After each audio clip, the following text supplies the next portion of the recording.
Have you ever ran across what sounds like the Pac-Man noise screaming at you on your fryer and saying E10 high limit tripped at the same time? Well, in this video, I'm going to show you how to reset that high limit on both your electric and gas models on your Evolution Elites. I'm also going to explain why that E10 happened and how you can prevent it in the future.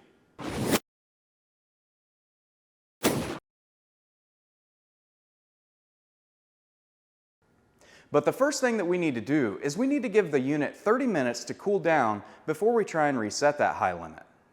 So after we've given that unit 30 minutes to cool down, let's take a look at what resetting that would look like on your electric model. First, we need to get our high limit reset tool, which is going to be on the inside of our left-hand door, right here. We'll go ahead and pull that out. And what we're going to need to do is we're going to need to take this tool and then find on our left-hand element here, you'll notice that there's a hole right here towards the side. So what we're going to do is, after it's had adequate time to cool down, making sure that we're wearing the proper PPE wear, we want to push in on the inside of that hole with that tool to reset that high limit. After you've reset your high limit, you can try to proceed with cooking again.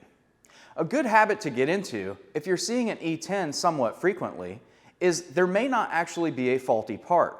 So what you want to do is you want to take and look on the inside of your fry pot for any black carbon buildup that may be building up on your high limit probe right here in the center.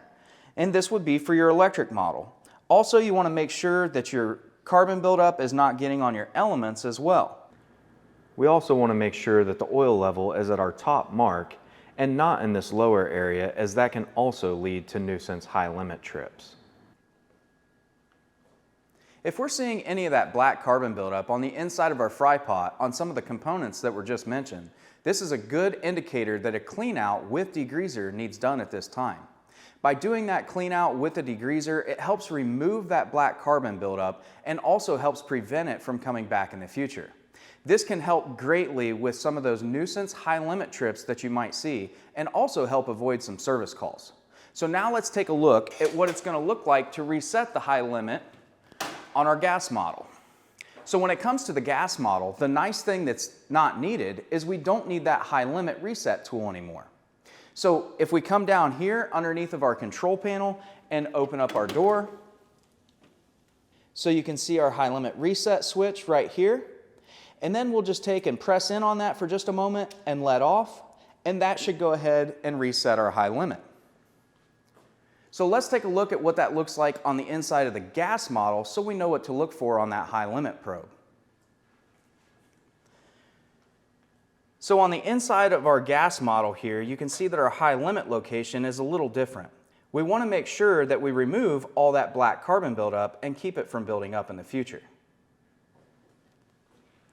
So now we know how to reset that high limit on both our gas and our electric model. We also know why it happened, since that high limit is a thermal protection device. And also we talked about the clean out with degreaser and how that can prevent that carbon buildup from coming back in the future, causing those nuisance high limit trips. Now we have what it takes to help avoid some of those costly service calls.